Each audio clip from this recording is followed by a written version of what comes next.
I feel it's my calling. I believe that I can be an advocate for the common man. So that is why I request that you give me that little newspaper you own, the San Francisco Examiner. The newspaper has redefined the way America tells its stories.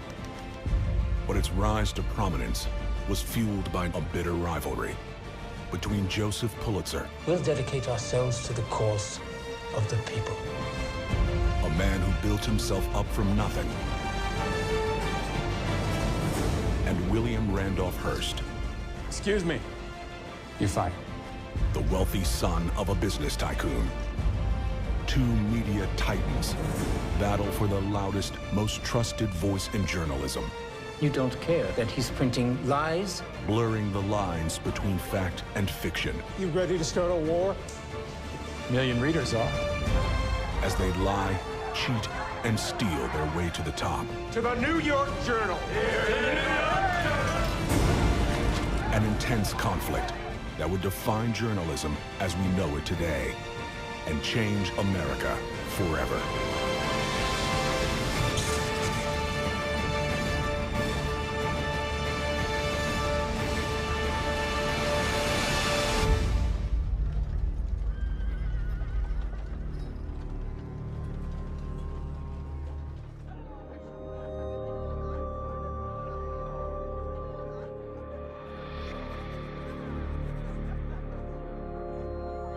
Did you hear that the governor is going to Jefferson next week? The governor is getting popular.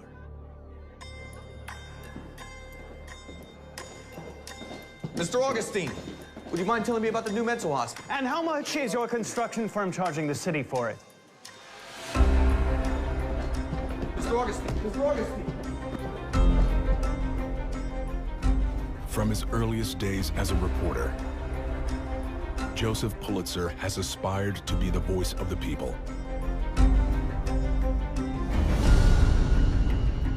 It's a dream born of his humble beginnings as a young immigrant from Hungary.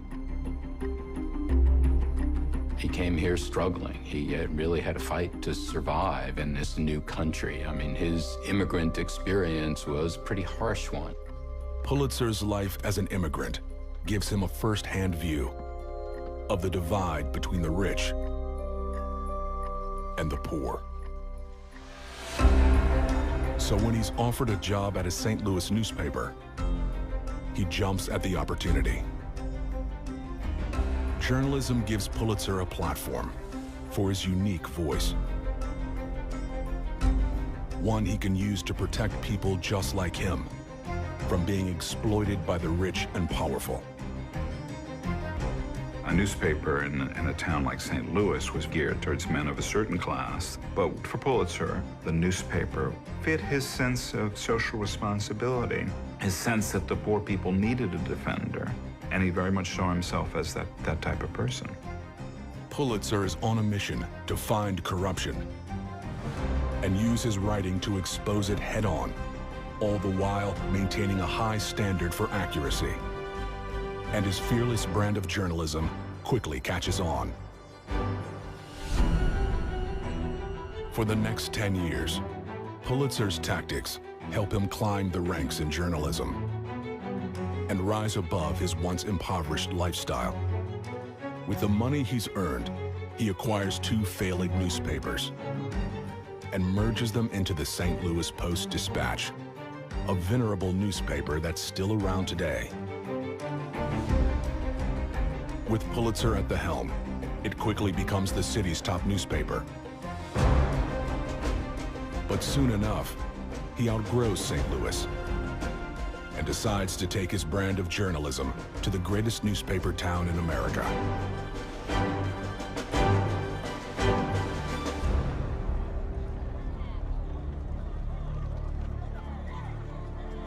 Pulitzer moves to New York because that was the center of journalism. The newspapers there had the biggest circulation, they had the biggest impact.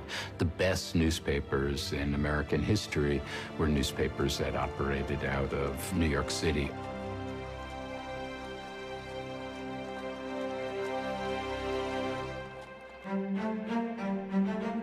Pulitzer purchases a declining newspaper called the New York World and begins to put his unique stamp on it. Our rock of faith will be accuracy. We'll expose all fraud and sham. Fight all public evil. We'll dedicate ourselves to the cause of the people. But to make it in New York City, Pulitzer needs a newspaper that stands out. Pulitzer saw in New York City a place where millions of immigrants were coming with no jobs in many cases, with no idea of what to expect or how to navigate the United States. Pulitzer's mission: create a newspaper for New York's immigrants and working class. But in order to attract these new readers, he's going to need to revolutionize the newspaper. Newspapers back then were really a boring, drab affair written primarily for the upper class. They were very gray. The typography was the same across the whole page. No such thing as a big headline. And they were little more than propaganda sheets, and often supported by the political parties.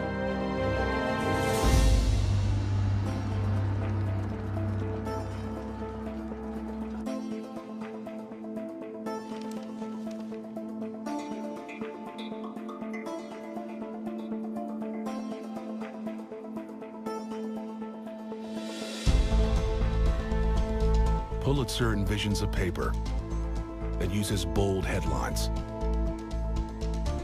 to draw attention to his stories of the everyday struggles and successes of the immigrant population. He wanted to tap into this market with a whole new style of news that was meant to entertain people, to get them turned on to this idea of the American experience, what it meant to be an American. And he knew from his own firsthand experience what that was like.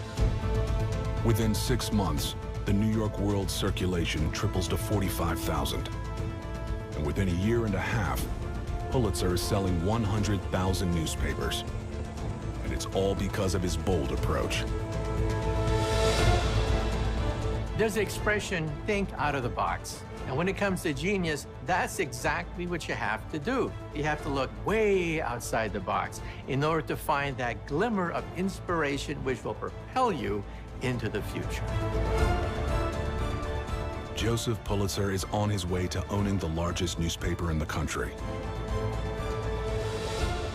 And the power and influence he wields doesn't go unnoticed.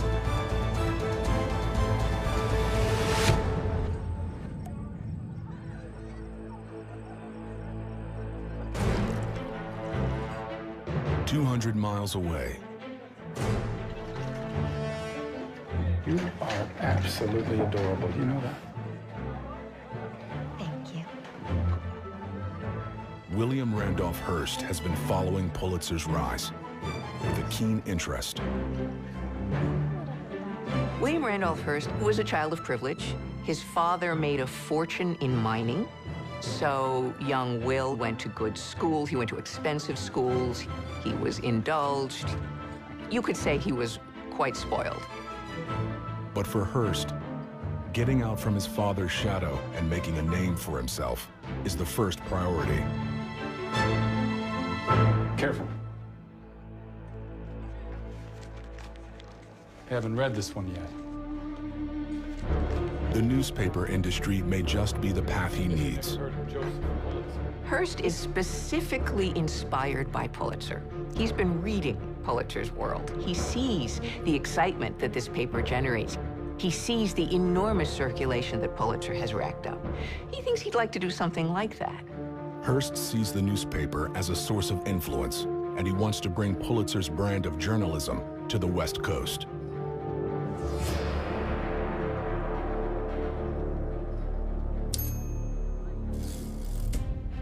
I feel it's my calling.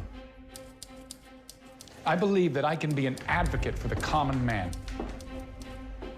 So that is why I request that you give me that little newspaper you own, the San Francisco Examiner.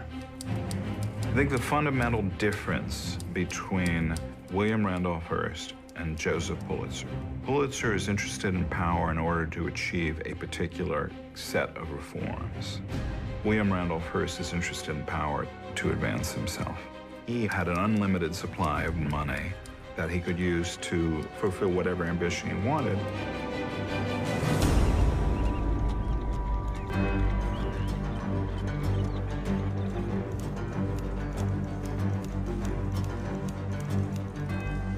Hearst is handed ownership of the San Francisco Examiner, a failing newspaper with subpar reporting and lackluster circulation numbers.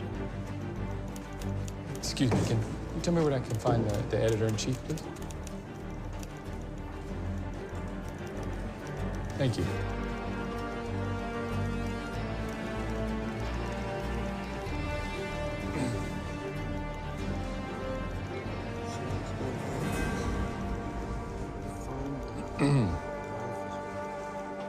What do you need?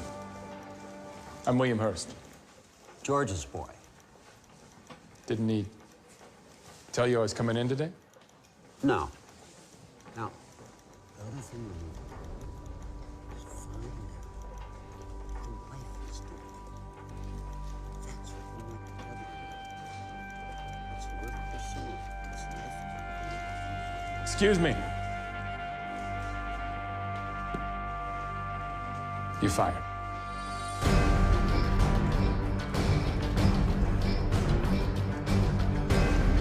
So I want you both to go down to City Hall, speak to someone down there. I've heard Hearst rebuilds the San Francisco Examiner from scratch, fashioning his paper to the style that has brought Pulitzer so much success in New York. Hearst makes the Examiner into what we now call a yellow paper. Since San Francisco was already kind of a feisty town, it was hard to shock people, but he was making the paper visually more entertaining, something you'd want to pick up and be attracted by the headlines. Hearst's plan pays off, and it isn't long before he's gained a massive following. We are number one! Yeah! In its first year under Hearst, the Examiner doubles in circulation. And soon, the paper that once couldn't turn a profit is an undeniable success. Don't be asking for that much more money. Here, one more.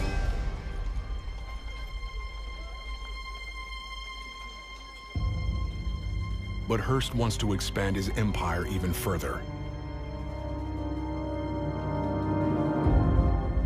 And following in the footsteps of his idol, Joseph Pulitzer, he sets his eye on a New York City paper of his own.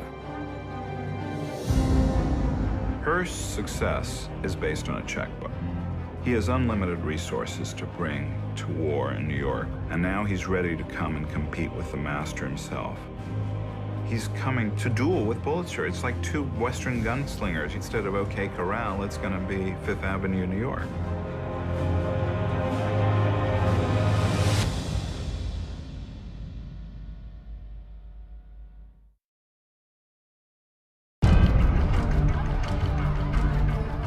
By 1895, Joseph Pulitzer has established himself as a newspaper giant. His New York World has become the largest newspaper in the country. And he's turned an elite industry into a medium for the masses. But his reign is about to be challenged by one man, William Randolph Hearst.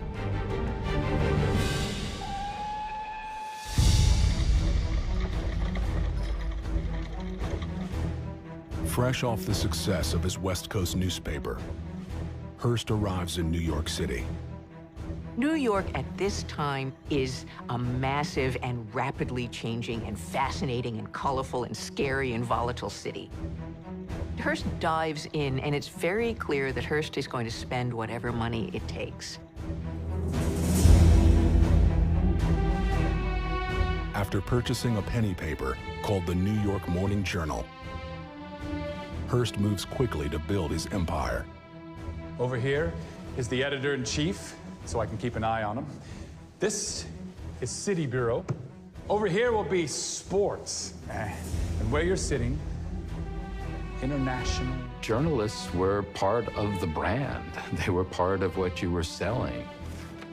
They were star journalists. They were big names who were writing for newspapers in those days. So people would buy a newspaper in part to see what these stars had written.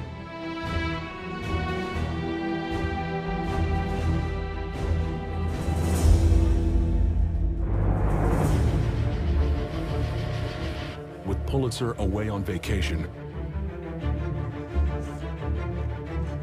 that should last you the rest of the year. Hearst moves to phase 1, steal his staff. One by one, Hearst picks off the cash cows from Pulitzer's pocket. His city editor, his business manager, his best artist, and even his Sunday editor. To the New York Journal. Hearst was ruthless. He had more money than God, and he knew it. The fact that he would go to the world's employees with a stack full of cash and say, "You're working for me now." He really was hell-bent on taking over the newspaper industry.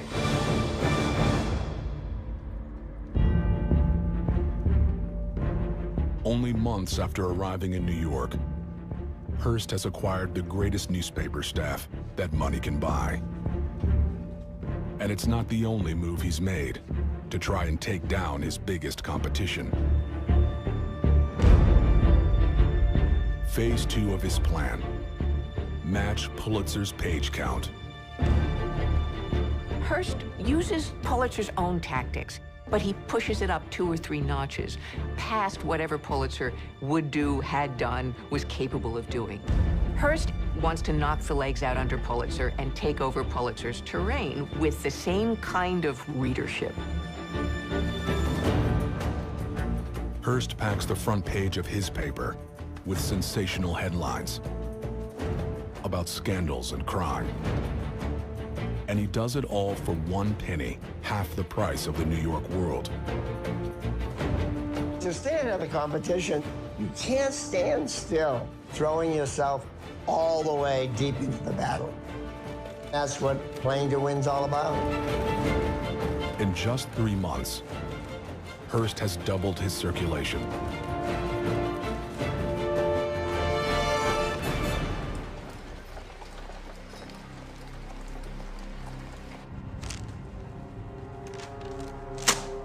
Garbage. The king of New York journalism is in danger of being dethroned. Both of these men were alpha males.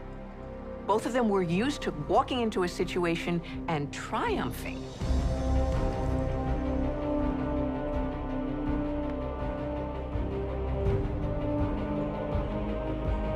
Pulitzer had come in and invented a new kind of journalism and basically wiped the floor with the Herald and the Tribune. And now somebody was going to do that to him. His pride was involved. His pride was going to be hurt.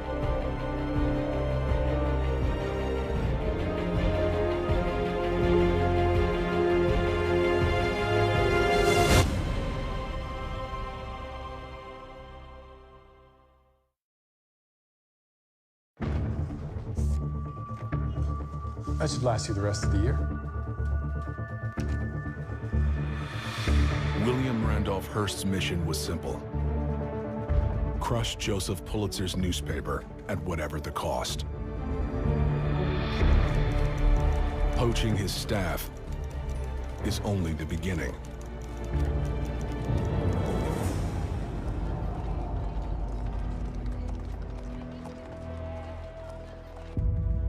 Hearst sells 16 pages for 1 cent.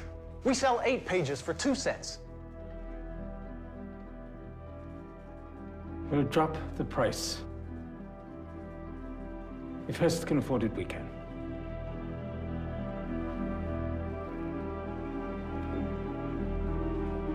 Pulitzer viewed Hearst's attack deeply personally. Pulitzer found himself in mortal combat with a man whose basic weapon was an unlimited amount of money that he had not earned. This is contrary to everything that Pulitzer's own experience had had in life and everything that Pulitzer believed in.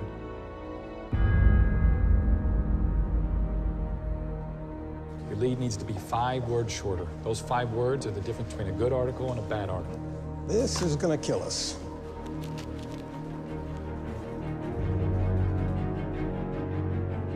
No, it won't. This is exactly what we wanted. Now we just have to stay on the offensive. When you think about rivalries, people always have to think about what gets the competitive juices going. I woke up every morning wanting to knock Siemens off or knock Mitsubishi off. That's part of the juices that flow in a competitive environment.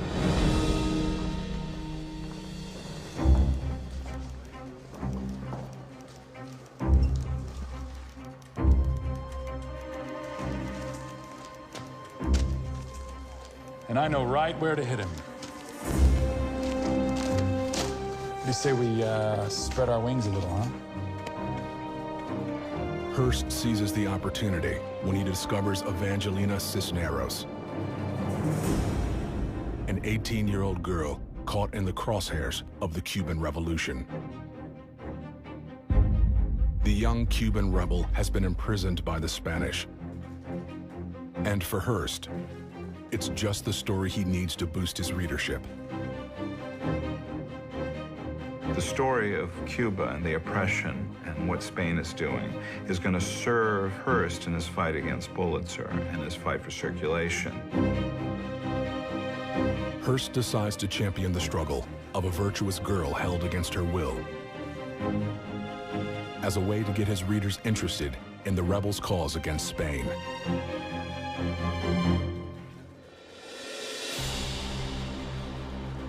Okay, we got to give him the story of a century, complete with a hero and a damsel in distress, a fearless reporter and a Cuban rebel. She's locked up, but he's got a plan. And not a moment passes without the fear of sudden death.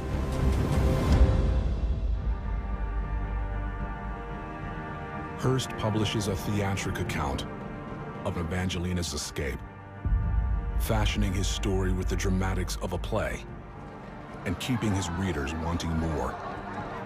The way the Hearst newspapers reported it was like a soap opera unfolding in front of their eyes. The story's a hit. Readers are enthralled by Hearst's take on Evangelina's daring escape. I can't express the horrors and fear I faced when I was in prison. But now I'm free. Hearst transforms his heroine into a celebrity. Thanks to my brave friend at the New York Journal. What he's really a genius at doing was bursting out of the columns of the newspaper and making the story into an event by getting people involved in participating in the story. Americans begin to rally around Cuba's struggle against Spain, just as he planned.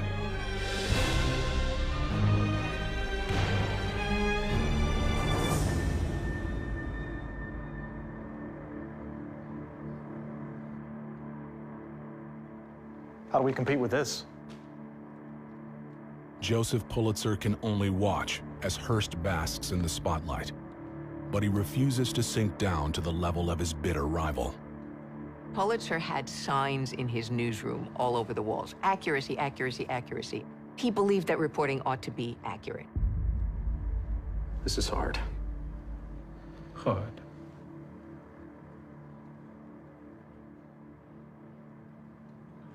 He offered me my own column. You never offered me that. I see. And you don't care that he's printing lies? Unsubstantiated claims. Either something is true or it's not. Pulitzer's top editor, Arthur Brisbane, defects to the journal. Brisbane's switch to the journal represents an achievement for Hearst in that he's made it clear the journal's going to be around. But it's a betrayal of Pulitzer. I mean, Pulitzer felt betrayed by Brisbane and anybody else who left his paper to go and work for, of all people, Hearst. Joseph Pulitzer is standing firm on principle. But those same beliefs could cost him his empire.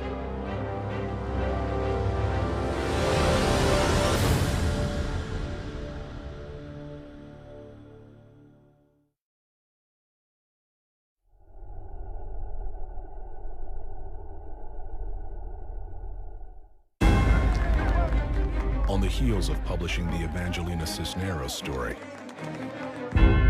He offered me my own column. and now equipped with his rival's top editor, William Randolph Hearst Journal has become one of the most popular newspapers in the country, creating stiff competition for Joseph Pulitzer's New York World. But Hearst isn't stopping there, and soon a tragic event provides him his next big opportunity. On February 15, 1898, the USS Maine is docked in Havana, Cuba, when a sudden explosion rips apart the ship. 266 American sailors lose their lives.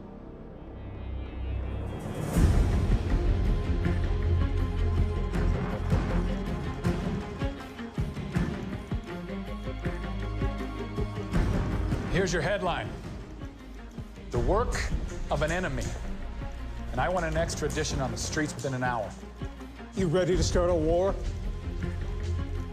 A million readers are.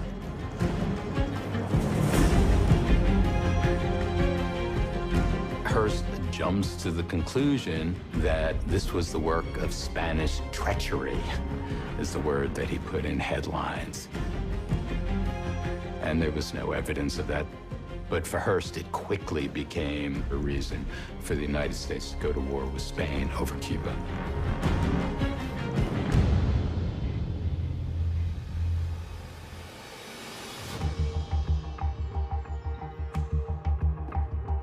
When Hearst's paper begins printing headlines holding Spain responsible for the tragedy, Pulitzer has no choice but to respond. Joseph Pulitzer saw that if they didn't join in this war cry, they would fall behind in their sales and lose a lot of readers, and everybody would go to Hearst. Joseph Pulitzer faces a crisis of conscience. Either hold on to his journalistic integrity or compete on Hearst's level. Hearst made Cuba into a story. I don't think the nation would have paid as much attention to it had it not been for the Journal constantly reporting what was going on. But by doing so, Pulitzer had to respond. For Pulitzer, there's no other choice. Without any hard evidence, his newspaper also begins to speculate about what happened to the Maine. With Hearst coming up more and more every day with weirder and weirder stories, it seemed impossible for Pulitzer's World to stop and step back for a minute and say, this isn't where we want to go. He was so involved in the competition with Hearst that he lost his bearings.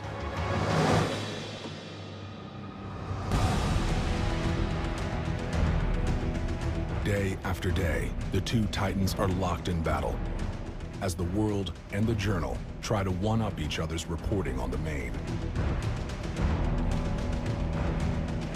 It's a misnomer to say that what these two newspapers were doing in New York triggered the United States entry into the war.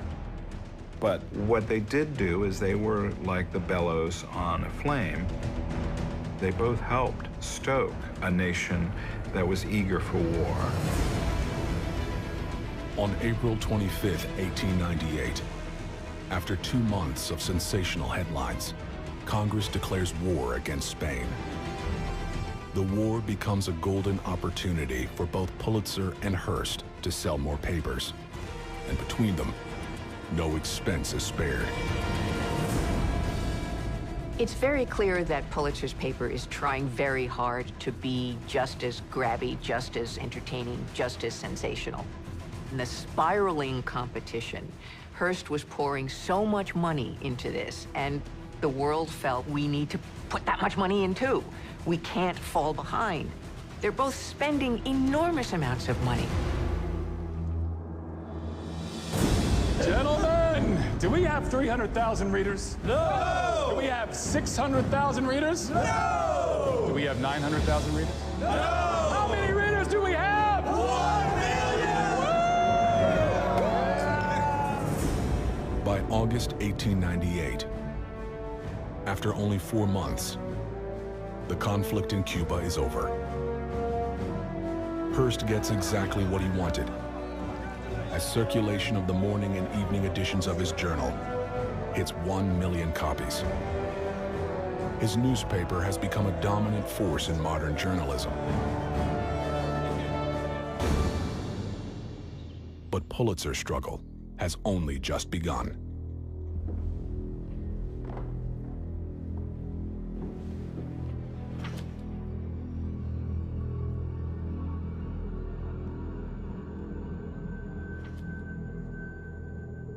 Joseph, what are these numbers? Last month's losses. The month before that. And the month before that. I will not raise prices. I will not lose readers. When the war is over, circulation drops, and they've got to cut somewhere. Where to cut? He can't cut salaries of their staff because their staff might defect to the other guy. He can't raise the prices. What is he gonna do?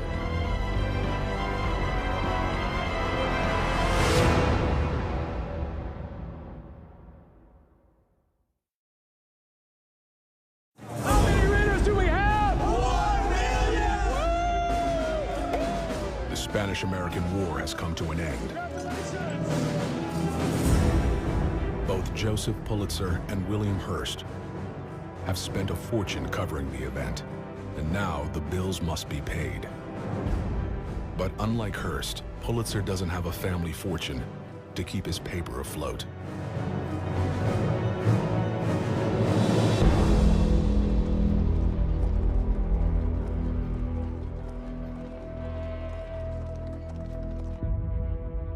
Pulitzer must make a sacrifice.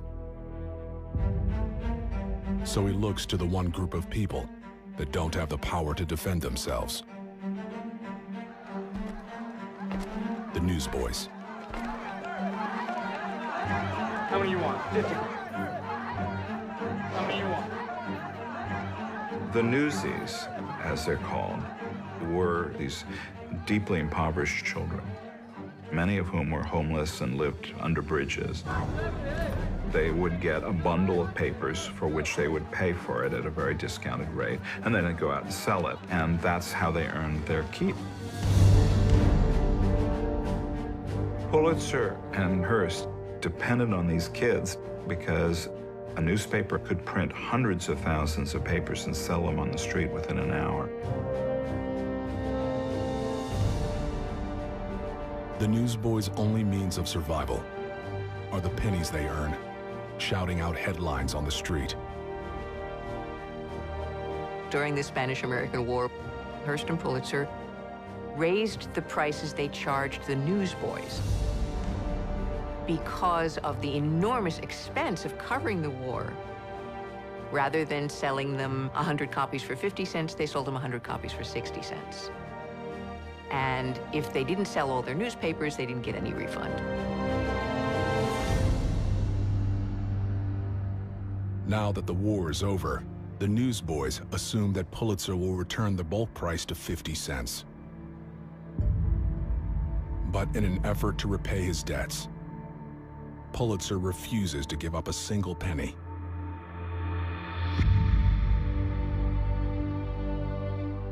At the Journal, William Hearst has a choice to make. He knows if he wants to keep his newspaper in the top spot, he'll have to stay on par with his rival.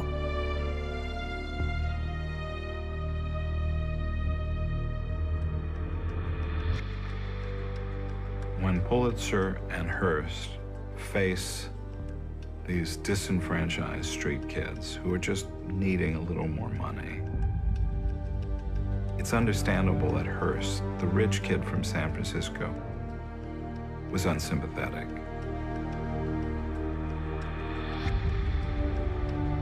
The fact that Pulitzer was unsympathetic to these kids is contrary to everything that Pulitzer believed in. The Newsies represent the world that Pulitzer had left, and he now becomes the protector of wealth as opposed to the one who attacked it in 1883. In July 1899, with the city's top paper shutting them out, the Newsies go on strike.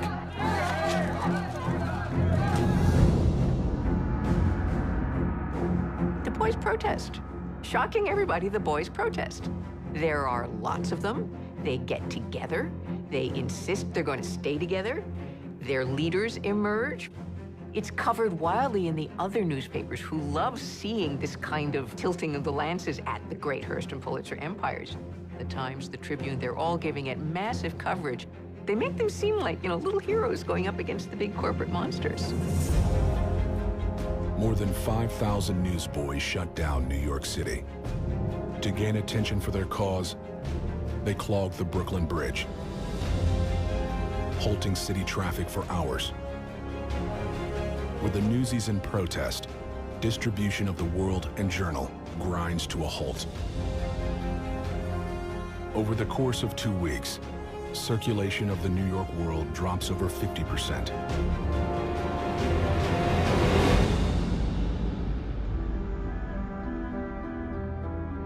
Pulitzer at this point has forgotten his roots. He has forgotten in a sense that he was once a newsie. He is fighting these street kids. And at some point, sanity had to prevail. Now the newsboys' protest is not only costing him his business, but also his reputation.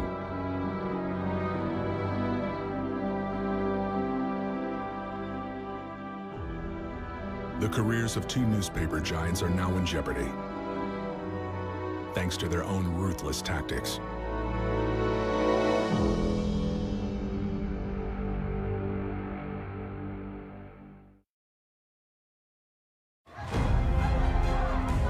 The Newsboys' strike has brought the World and the Journal to their knees. In a matter of days, circulation of both Pulitzer and Hearst's newspapers plummet.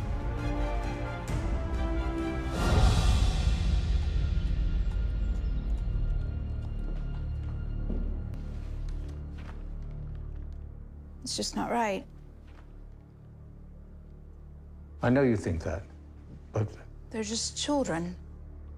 And they're holding us hostage.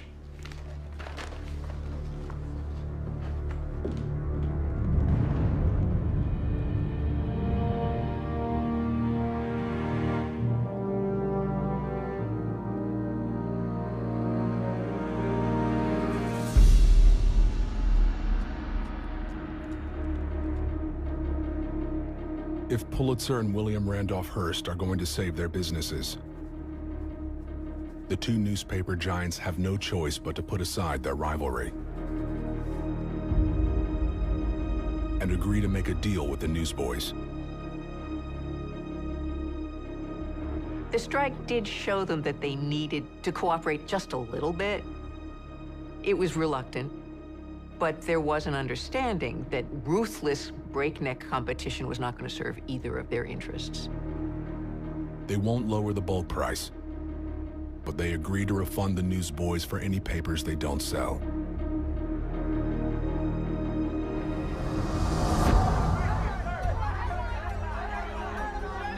The Newsies accept the proposal.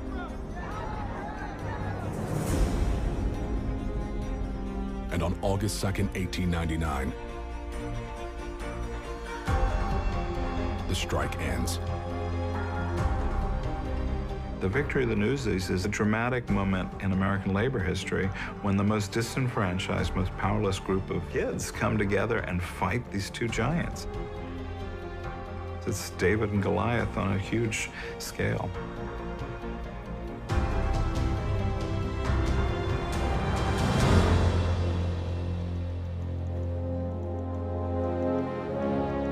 William Hearst and Joseph Pulitzer are the reigning kings of New York City journalism.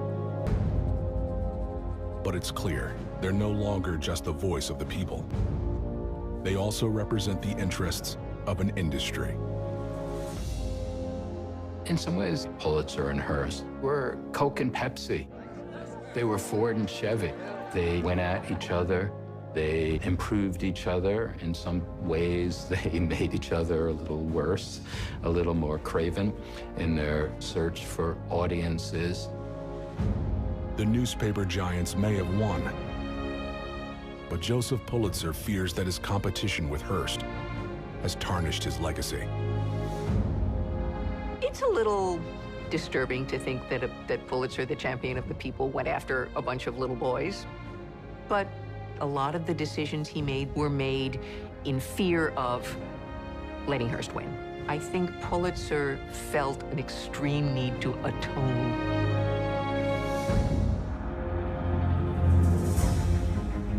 Pulitzer donates $2 million to Columbia University, which helps to develop one of the country's first journalism schools, in hopes of restoring his own name. One of Pulitzer's legacies was creating what is now regarded as the premier training spot for journalists. But the second legacy, and the one that was most important to him, was the prize that would bear his name, the Pulitzer Prize, because it really reflected his notion of journalism. And that prize has become the biggest and most important prize you can get in journalism.